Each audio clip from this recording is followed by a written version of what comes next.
नमस्ते, प्रणाम। मैं विद्या यादव और अपने YouTube चैनल पे आप सभी का स्वागत करती हूँ। और आज हम एक नाच गीत सुनाने जा रहे हैं, चुटकुला नाच गीत देवर और भाभी का। कैसा लगेगा कमेंट में ज़रूर बताना और प्यार दुलार बनाए रखना। हमें देवर जात रहे पटना सहरिया, हम देवर जात रहे पटना सहरिया। देवर हो पिछवाया वही तोहर भैया, देवर हो पिछवाया वही तोहर भैया। हम देवरा खात रहे चाट चौमिनिया, हम देवरा खात रहे चाट चौमिनिया। देवर हो दोनवा चटई तोहर भैया, देवर हो दोनवा चटई तोहर भैया। हम देवरा जात रहे पटना सहरिया, हम देवरा जात रहे पटना सहरिया।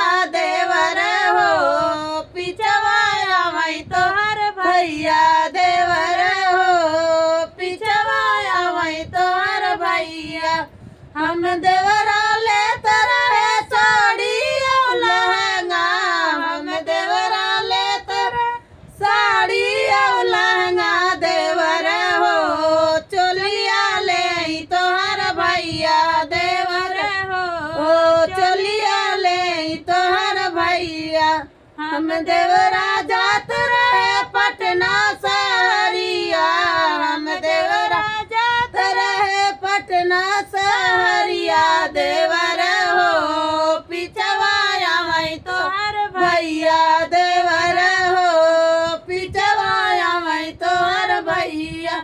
हम देवरा लेत रहे चूड़ी और कंगना, हम देवरा लेत रहे चूड़ी और कंगना। देवर हो सेनुरा ले तोहर भैया, देवर हो सेनुरा ले तोहर भैया। हम देवरा जात रहे पटना सहरिया, हम देवरा जात रहे पटना सहरिया। देवर हो पिछवाया वही तोहर भैया, देवर हो पिछवाया वही तोहर भैया। हम देवरा सोवे मोचिया टरिया, हम देवरा सोरे ऊंचिया टरिया। देवर हो बेनिया डोला वही तोहर भैया, देवर हो बेनिया डोला वही तोहर भैया।